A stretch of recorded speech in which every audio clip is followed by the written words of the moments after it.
What up, my freaks? RuinusInsight here with part 35 of my Total Warhammer 3 Drycha Immortal Empires campaign.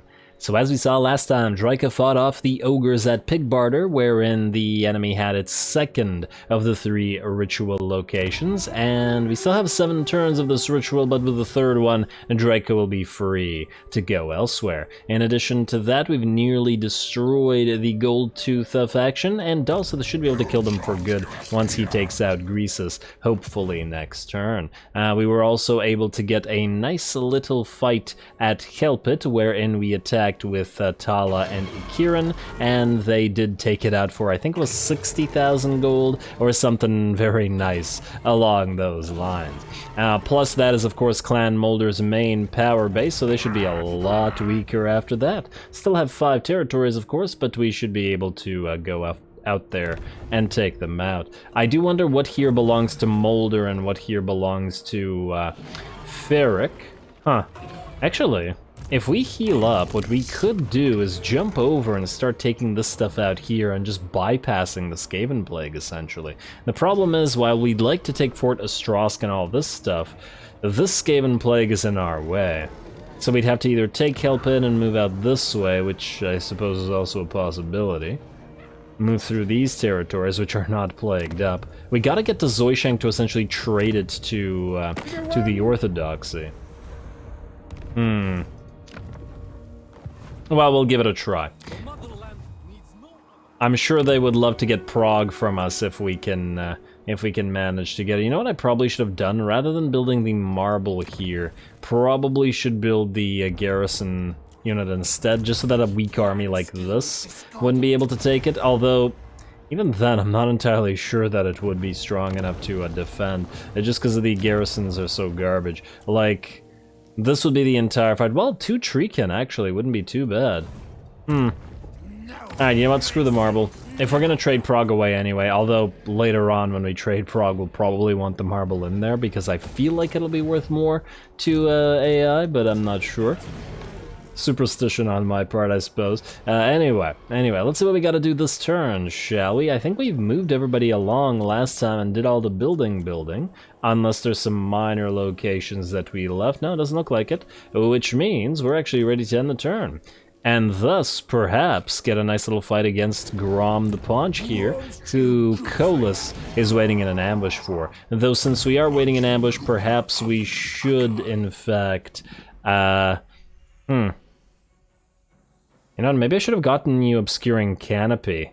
Missile strength plus 10% during ambushes for Lord's army, and this army is really quite reliant on the concept.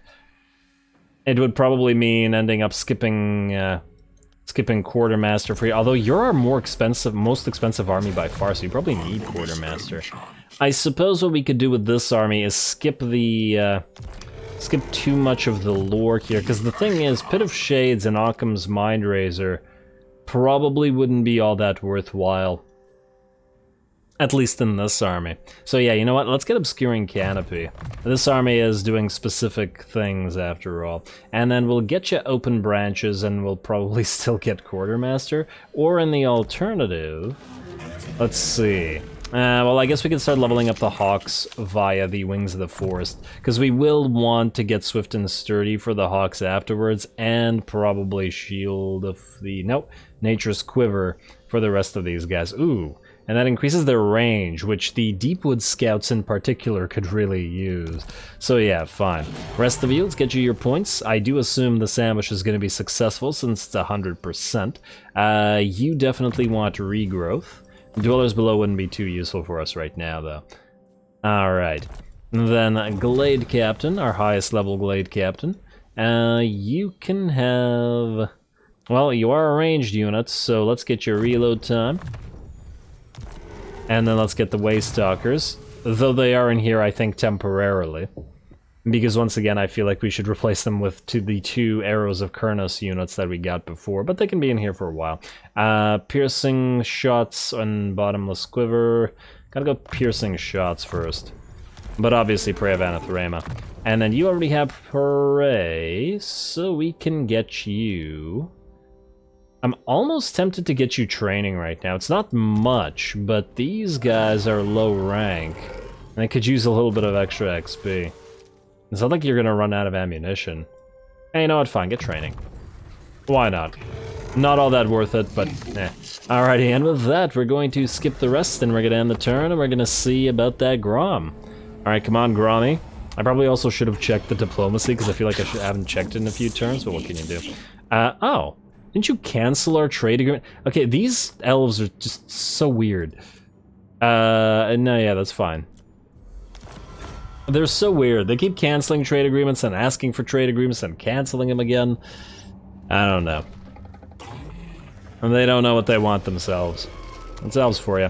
Alrighty, Broken Axe, and yes indeed, Grom the Paunch gets ambushed by our ranged army, which should be a pretty darn fun fight. I'm excited for this one, especially as this will be a nice little trial for our ranged units. Gotta be a little bit careful about all those pump wagons hitting us, but otherwise I'm reasonably confident. Let's get to it.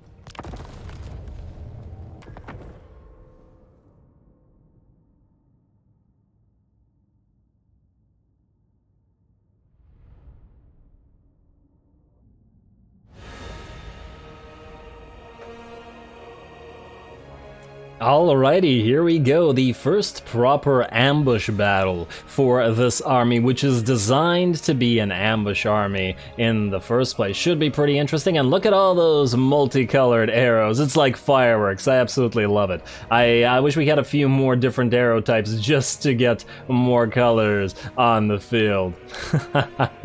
Just like get a psychedelic arrow rain killing the enemy.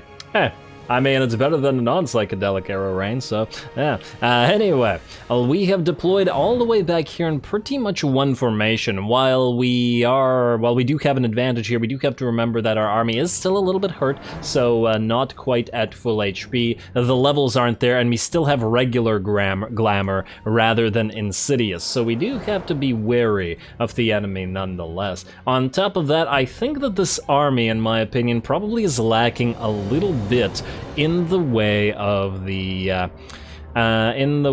extra range units. I'm really not entirely sure what we want to replace here. It either has to be a couple of the Hawk Riders and maybe one of the Fire Rain rockets. I just think that we probably could use more various types of ranged units, but we'll see. We'll see how it performs when it gets higher level and when it gets its proper glamour and when it gets various other things. Anyway, this is why we've built this army out in the way that we have. We have not Insidious Glamour, we have Befuddlement of Mischiefs on both the Lord and the Dryad, which is why we have this Dryad in this army at all, because two uses of this is essentially 2 free net of Amantox. One use here has clearly slowed down the trolls and all of these units of pump wagons. The first of the pump wagons is already dead, and the next one will follow suit, and it looks like the Befuddlement has also stopped one of the Arachnaroks. First Befuddlement ends, and then the second one should come down as well.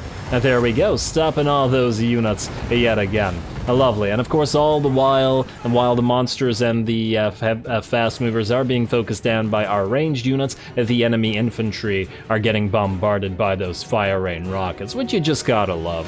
I really would like to not replace one of the Fire Rain rockets, because they're just so damn great against infantry. Plus they're really quite fun to watch fire, though the sound design isn't anywhere near the Cathan Grand Cannon thing. I love hearing those things fire.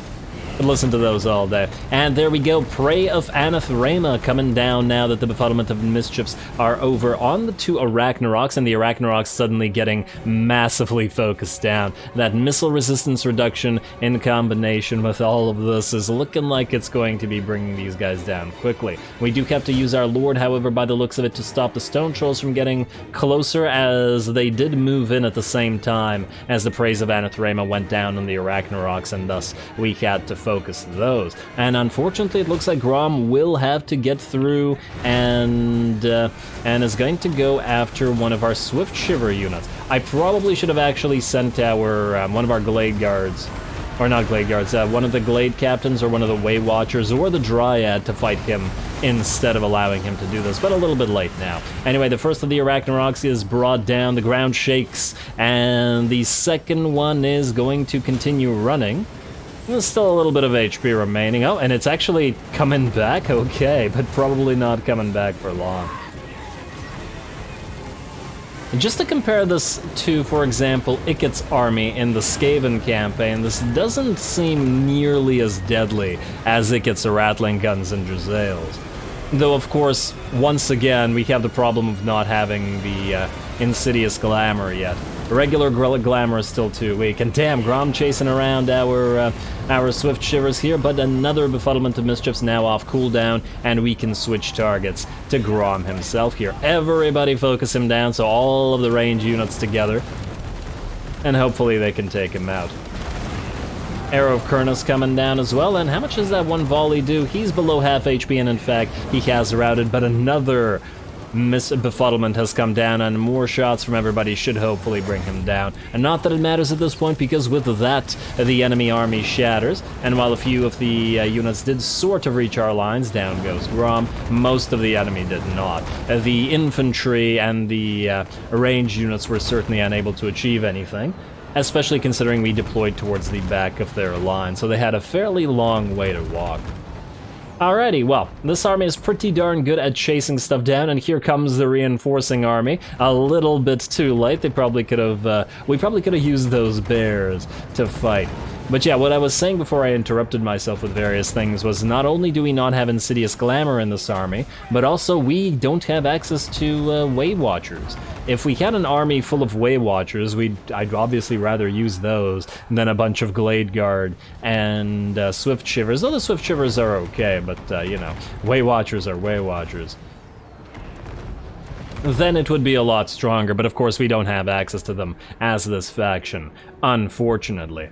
Interestingly enough, if we could find another Wood Elf faction, we might be able to actually build Way Watchers from them, wouldn't we? But, does anybody know? I've never tried this. If you build something from a similar faction, can they benefit from your red line or no? Because they're not your units, quote-unquote. Like, if we were to build Way Watchers belonging to, I don't know, Orion's camp, for example, which remains alive, would we be able to buff them with our own red line? Because that would be really useful. Even 4 Way Watchers would make quite a bit of a difference, as we could just replace all of the Glade Guard. Obviously not necessarily in this army, because they have the Fire Rain rockets, but in another army if we were to build an all-archer army. I'll have to think about that. Anyway, we're going to speed this up as we chase the enemy down, and we are pretty darn good at it with this army. The Hawk Riders should be pretty okay as well at chasing, even if their damage is probably a little bit lackluster. Actually, I'd be curious to compare. They spent the entire battle firing their ranged shots and got 3.4k kill damage. We got Hawk Riders 2.7k, 2.4k. Yeah, their range damage very lackluster, isn't it? As opposed to, let's say, the Hagbane Tips, which got 5.6k, Starfire Shafts, which got 7.4, Hawkeye's Way Watchers 10k, yeah, and where are our Swift Shiver? Oh, damn it. Well, we'll take a look in a second.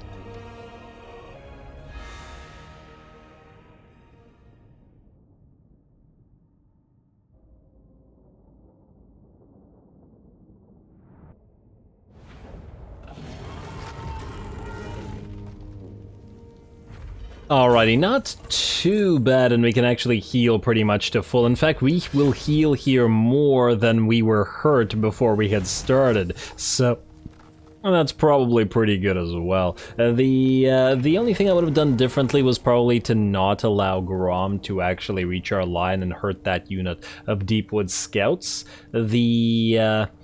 The fact that we used both of our Prey of Anatheremas on the Arachnaroks certainly did prevent them from doing anything, but the Arachnaroks are probably easier to distract. Like, if we sent Colas, or, well, really any of the Lords or Hero pile to distract the Arachnaroks, we probably could have prevented them from moving into the main line anyway without the need for Prey of Anatherema, which we could have just used to kill Grom. Not that he did a crazy amount of damage with his 2.8k, mind you, but this one unit of Swift Shivers really did get beat up. Anyway, we're obviously going to abduct the captives, which will heal us pretty much to full. And then we're free to go wherever we damn well please afterwards. Nice. Alrighty, is anybody else going to even try to attack? Looks like Ferric doesn't, and it looks like Molder doesn't as well. Free Shield of Talos, a free Forest Spirit, and Weight Watcher gives us +10 relations with High Elves, eh? That's actually not necessarily a bad thing to have if we choose to keep these guys' territory. I'm really hoping that one of the other factions, like the Dark Elves, just takes the Shrine of Cain, because if they take the Shrine of Cain, we won't need to deal with the Donut. And we could just deal with, for example, the Dark Elves out of the Witchwood. Let's see, Isilal is ready for duty, sure. And what do we have here? Bonus versus large for all Elf, Cav, Hawk Rider, and Great Eagle units. I wonder if that bonus versus large is, I guess it's not a, it doesn't power up their range ability, which is what they have the problem with right now. 10% missile strength for everybody is great though, and same with the 10% Lore of Beasts thing. Forest invasion imminent, where? Oh, this one, yes, that's fine. We knew about that one. You head here, Drycha, Deluric. You can head to Nobbly Gorge shortly. Can you summon anything else here? No, you cannot. Summon receives plague, Prague, oh no, more plagues. So you're gonna go here, and you're gonna defend this. This will be up next turn. You are in March stance, which is a little bit unfortunate, but honestly, you're a temporary army, so if you die, we don't really care that much. Let's get to you, Dark Heart, though, if you fight here. And then we can get you two leveled up with the, wait, it's here. Aspect of the Oak. Oh, lovely. Alrighty, and you guys, for you, the aspect costs, wait, 150. What is the aspect cost for you? 150? Wait a second, but Coadil has purchase cost minus 75% for aspect upgrades. This does not appear to work at all. Huh. Well, that's unfortunate. Coadil, we wasted a point on that. Come on, man. Unless this is something else. This is aspect upgrades. Right. 300, 150, and then 450. Or 500. That hasn't changed. Well, that's a shame. Let's see, technology. Wisdom of the Eagle Lord still holding off because Big Bird still scares me. Well, let's see what else we can do. Hook on the Sunderer and gives us speed for all armies, which could be quite helpful for the range units. And ooh, missile resistance for all out. Yeah, you know what? Fine, we'll go for Loek. Now it's probably a little bit better. Although, of course, we'll be getting speed as well. Weapon strength plus 15 for forest dragons, but not Zotes? Oh, come on. Buff up the Zotes too. That'd be rude. And in a few turns, we'll be able to get the next Amber research. I haven't decided which one yet. As decent. This basically buffs up all the forest spirits and all the dryads, treekin, and treemen, which is pretty darn good. The diplomatic relations with all factions not too bad as well, though we don't really care about the ammunition so much right now. Missile resistance is great for all of our trees. Reload time reduction for everybody by 15% is pretty great, especially as I believe this applies to the units that are defending as well. Granted, we're not defending a lot, but it could happen, and if it could happen, it's better to not risk getting losing some important stuff. Anyway, let's see what we can do in terms of buildings. Jungles of Qian, you are good for now, because we're waiting for this. Griffinwood, yes, finally we got that wine nexus. At relatively cheap, they'll go for forest patrols next, and then we'll be good. Unless later on we want to take out the forest scaves, but currently there's Skaven plagues everywhere, so I'd rather not. Ooh, Engine Bolt went quite far. And we still have the sacrificial grounds here. That's unfortunate. We need to replace that with the Waystone to get the defenses here, but I don't want to lose Kislev, so... Blight of Terrors, Isilal. You should be particularly good against the Skaven. And with Blight of Terrors, you are also a Life Lore, eh? Interesting. Out of curiosity, do we have a Shadow Lore yet? Wait. Muster of Malevolence I don't like, and Annoyance I don't like either one of these, damn. I think we might need to replace them. Muster of Malevolence isn't all that great, and... What does Annoyance of Netlings do again? It's like a small debuff outside. Yeah, let's summon you for a second. Just want to see what this does. Passive ability, Hex Area, -5 melee attack. I mean, it's not horrible, I suppose. It's just, it's not great either. You know what, I think we'll pass you over for now. And we'll see if we can't get a better one next turn, I hope. We shall see. And you're some, oh wait. Huh, well I take it another one will come up. Since we summoned that one, but we'll see again as well. Colas, you were actually going to join temporarily Isolal's army, at least this Isolal's army. And this Isolal is going to summon some stuff. Take out Engine Bolt. Yeah, somebody needs to take the stupid little army out. It's so weak too. Oh, it looks like you have the Skaven Plague at 5 turns. Oh man. Somebody's gonna get the Skaven Plague, aren't they? And you... Well, we can't go back through Prague because it's Skaven Plagued up. Are these guys suffering attrition for it? They are, but barely. They don't really take too much damage from that, do they? I'm tempted to take Help It, just temporarily. You know what, let's do this. Let's take Help It. Tala, I want you to go here. And colonize it. Just to heal up, and then we'll keep a Kieran outside in case they try to move here, and then we'll ambush. It will mean not being at Prague, so these guys could retake it, but, well, what are you gonna do? In fact, wait, move closer this way to Prague. We don't actually care about Prague right now. We can always reclaim it afterwards. And you need levels, but I also don't care about that right now. Alrighty, who do we care about? Akka needs to move. Durthu, yes. You should probably heal up as well, which I guess... Oh, hello, free army. Now you're gonna run. Are you gonna run across the water? Yeah.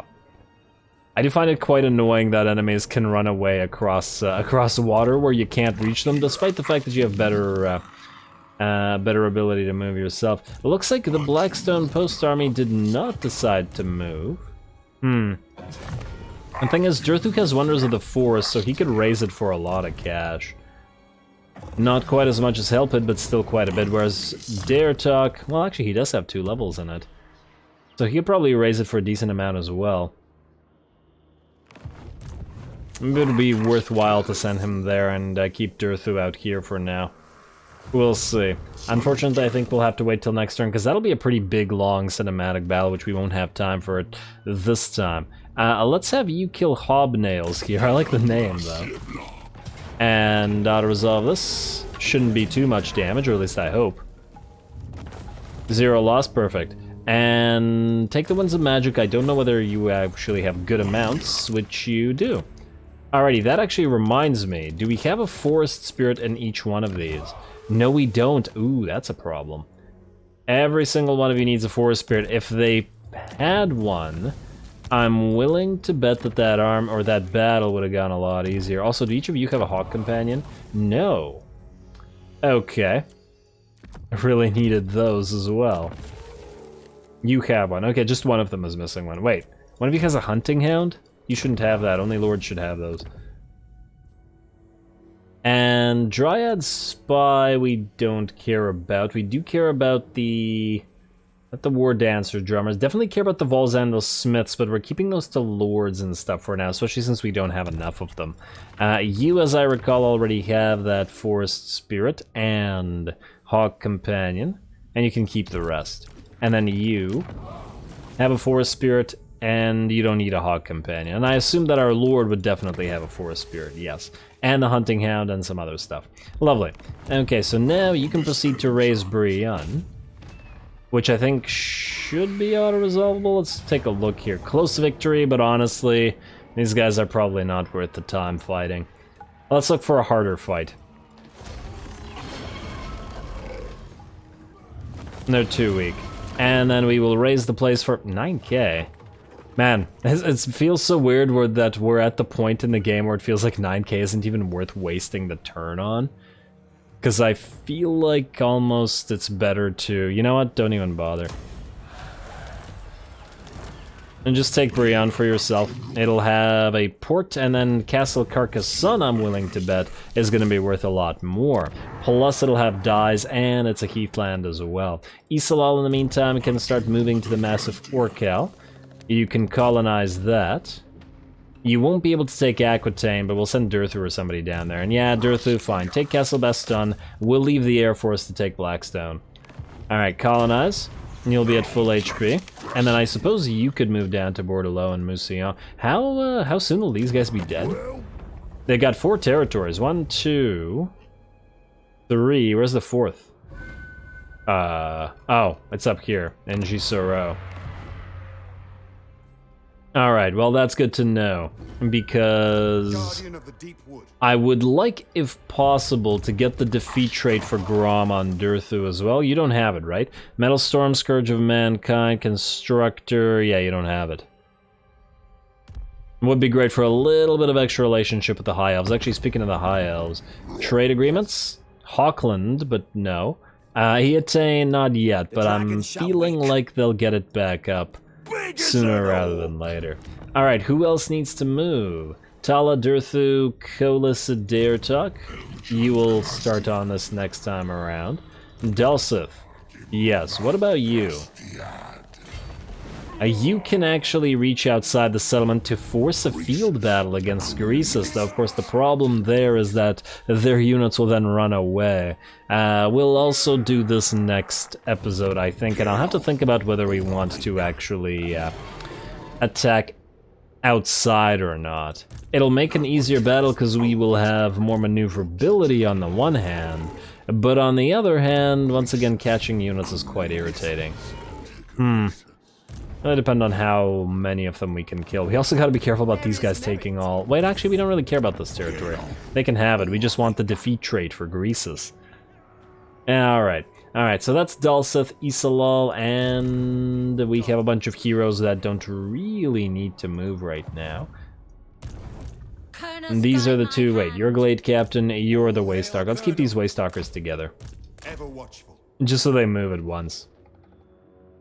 Alrighty, well with that, I think this is probably a fairly decent place to call the episode. Next time we will have Durthu attack somewhere over here, whereas more importantly, Daertok will attack the Blackstone Post, which should be a very big battle, and we'll actually have to be quite careful, judging by the sheer amount of Graveguard that the enemy has here. And then we'll see about getting something going with Drycha, as she is near to this imminent forest invasion, and either it'll be Drycha fighting or it'll be Deluric fighting to the death, most likely. Depending, well, then again, we do have decent garrison here, so we'll see. And then finally, and I know I said this for like 2 episodes, we'll build that other army here at Griffin Wood, and that army is going to be made up of Malevolent Treekin and Wildwood Rangers, which I think should be pretty interesting. Oh, actually, before we call it, I wanted to test something. So 60-60, we still have the Glamored, but you should have leveled up from that battle, and you should be able to acquire Insidious Glamour now. Alright, so if we do this, wait, we're at 60-60, and then we do this. Now, yeah, there we go, drop by 700 and Insidious Glamour, good. Okay, so the office is just broken, and that's fine. You don't need to be Speaker of the Lost, buddy. In fact, you get nothing out of this, and our new army, which will have those Wildwood Rangers, will be the Speaker of the Lost army, at least for now.